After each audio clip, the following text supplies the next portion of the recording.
जय भीम साथियों। देश में आज भी अगर कोई ऐसा मुद्दा है जिस पर कभी बहस खत्म नहीं होती तो वह मुद्दा है आरक्षण का। इस मुद्दे में भी सबसे ज्यादा बात होती है दलित आरक्षण पर। लेकिन क्या आपको पता है कि एक ऐसा टाइम भी था जब दलितों को एक साथ दो वोट डालने का अधिकार मिल गया था और गांधी खुद दलितों के मसीहा डॉक्टर अंबेडकर के विरोध में आमरण अनशन पर बैठ गए थे। यह मुद्दा शुरुआत से ही इतना कंट्रोवर्शियल रहा है कि खुद सरदार पटेल भी दलितों के आरक्षण के खिलाफ खड़े हो गए थे।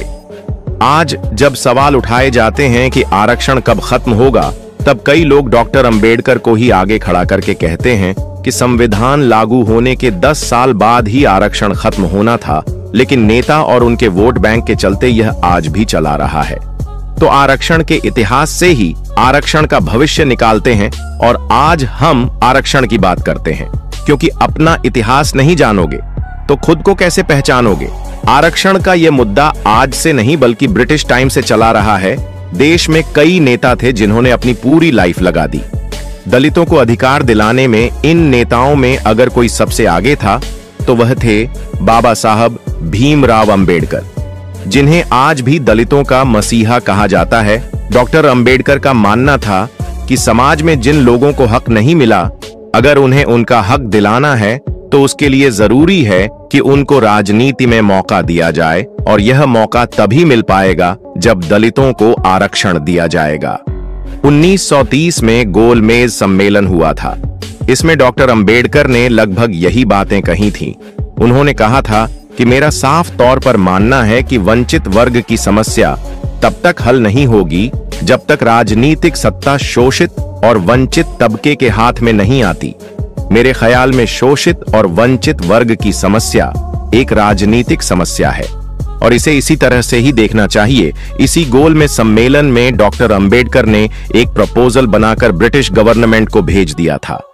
इस प्रपोजल की कुछ बातों को ब्रिटिश सरकार ने एक्सेप्ट कर लिया।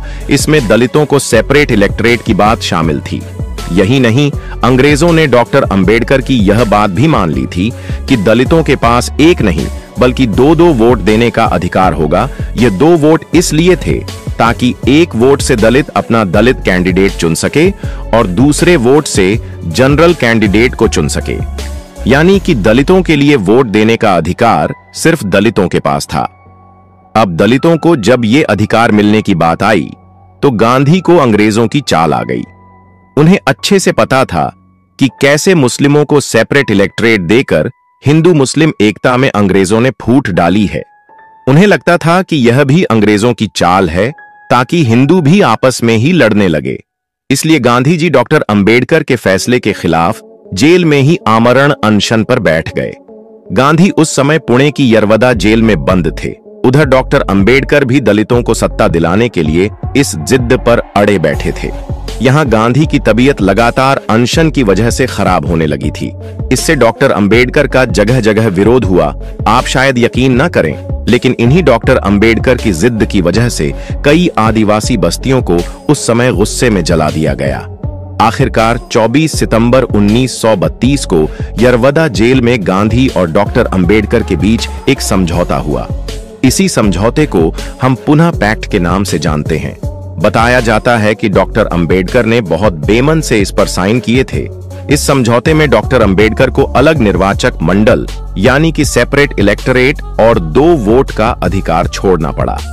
लेकिन उन्होंने पुनः पैक्ट में रिजर्व सीटों की जो संख्या थी उसे 71 से बढ़ाकर 148 करवा लिया था। लेकिन कहानी यही नहीं खत्म हुई। 15 साल बाद जब देश आजाद हुआ तो आरक्षण की बहस फिर से शुरू हुई। संविधान सभा में कई ऐसे लोग थे जो आरक्षण के साथ थे और कई ऐसे थे जिन्हें आरक्षण पसंद नहीं था। वह आरक्षण के खिलाफ थे। नौकरी के लिए SC और ST कैटेगरी में रिजर्वेशन पर तो आसानी से सहमति हो गई थी। लेकिन जब कहा गया कि लोकसभा और विधानसभा की सीटों पर आरक्षण दिया जाए तो मामला बढ़ गया। यही नहीं, डॉक्टर अंबेडकर ने फिर से एक अलग निर्वाचन क्षेत्र यानी कि सेपरेट इलेक्टोरेट की मांग कर दी थी। इस वजह से जो संविधान समिति थी उसमें कई दिनों तक गतिरोध रहा। कई बड़े नेता डॉक्टर अंबेडकर से नाराज भी हो गए। जाहिर है कि कांग्रेस के खेमे में खलबली मच गई थी। विधानसभा में वोटिंग के करीब 1.5 साल बाद सरदार पटेल ने एक प्रस्ताव से फिर खलबली मचा दी। डॉक्टर अंबेडकर गांधी और सरदार पटेल पर कई किताबें लिख चुके। राजा शेखर वुंडरू की अगर माने तो दिसंबर 1948 में सरदार पटेल ने लोकसभा और विधानसभाओं में आरक्षित की गई सीटों को खत्म करने के लिए एक प्रस्ताव लाने की घोषणा कर दी। यह तब था जब पूरी संविधान सभा आरक्षण पर मान गई थी। सरदार पटेल के इस फैसले का डॉक्टर अंबेडकर ने खूब विरोध किया। उन्होंने यह तक कह दिया कि अगर सरदार पटेल ने अपना प्रस्ताव वापस नहीं लिया तो संविधान सभा को वह छोड़कर ही चले जाएंगे। करीब 6 महीने तक फिर से गतिरोध चला। आखिरकार मई 1949 में सरदार पटेल ने हथियार डाल दिए और अपना प्रस्ताव वापस ले लिया। अब सवाल यह है कि क्या वाकई आरक्षण सिर्फ शुरुआती 10 सालों के लिए ही लागू किया गया था? 10 साल बाद यह खुद ब खुद खत्म हो जाना था। कई लोग सिर्फ 10 साल के आरक्षण के पीछे डॉक्टर अंबेडकर का ही नाम लेते रहे हैं। तो क्या सच में डॉक्टर अंबेडकर ने 10 साल के आरक्षण पर हामी भरी थी? हार्वर्ड लॉ स्कूल से कानून की डिग्री ले चुके और जिंदल यूनिवर्सिटी में प्रोफेसर अनुराग भास्कर ऐसा नहीं मानते। भास्कर इस मुद्दे पर रिसर्च पेपर लिख चुके हैं। उन्होंने कहा है कि डॉक्टर भीमराव अंबेडकर ने कभी यह कहा ही नहीं कि लोकसभा और राज्य विधानसभाओं में SC/ST को केवल 10 साल के लिए ही आरक्षण दिया जाए। कई मौकों पर बाबा साहब ने साफ कहा था कि आरक्षण को टाइम लिमिट में नहीं बांधा जा सकता। साथ ही उन्होंने एक प्रस्ताव पेश किया था जिसमें बताया गया था कि राजनीतिक आरक्षण की जो समय सीमा है उसको संविधान में संशोधन करके आगे बढ़ाया जाएगा। 25 अगस्त 1949 को संविधान सभा ने उनके इस प्रस्ताव को एक्सेप्ट भी कर लिया था। यह थी कहानी कि कैसे देश में आरक्षण आया और कितनी उसके पीछे लड़ाइयां लड़ी गई। कितने लोग उसके पीछे लगे हुए थे, कुछ उसके खिलाफ और कुछ उसके साथ।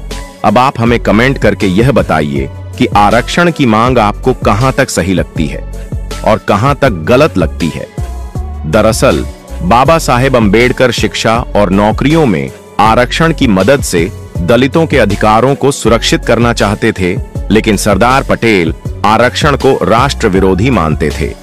उन्होंने कहा था कि जो लोग अब अछूत नहीं हैं, उन्हें भूल जाना चाहिए कि वे कभी अछूत थे। हम सभी को एक साथ खड़ा होना होगा। यहां सवाल उठता है कि क्या आजादी के इतने सालों बाद भी पटेल की बातों पर भरोसा किया जा सकता है? वहीं सरदार पटेल सामाजिक न्याय के समर्थक थे, लेकिन सामाजिक सुधार के लिए डॉक्टर अंबेडकर जितना आक्रामक दृष्टिकोण नहीं रखते थे। डॉक्टर अंबेडकर जाति व्यवस्था के मुखर आलोचक थे और इसके उन्मूलन की वकालत करते थे, जबकि पटेल मौजूदा सामाजिक ढांचे के भीतर हाशिए पर पड़े समुदायों को एकीकृत करने पर अधिक ध्यान केंद्रित करते थे। डॉक्टर अंबेडकर संविधान सभा के अध्यक्ष थे, लेकिन उनका एक निश्चित लक्ष्य भी था। उन्हें दलितों के हितों की रक्षा करनी थी, जिनका लंबे समय से शोषण हो रहा था, भले ही इसके लिए उन्हें जिद्दी और आक्रामक रणनीति क्यों न अपनानी पड़े। उनका मानना था कि यह दलितों के राजनीतिक और आर्थिक अधिकारों को सुरक्षित करके ही किया जा सकता है, जो कि सरकारी शिक्षा और नौकरियों में आरक्षण के जरिए ही किया जा सकता है। इसलिए उन्होंने प्रस्ताव रखा कि सरकार को दलितों और पिछड़े वर्गों के लिए शिक्षा और नौकरियों में एक निश्चित प्रतिशत सीटें आरक्षित करनी चाहिए। दोस्तों, आज की वीडियो में बस इतना ही। वीडियो को पूरा देखने के लिए धन्यवाद। उम्मीद करता हूं आपके विचार भी बाबा साहब की तरह अच्छे होंगे।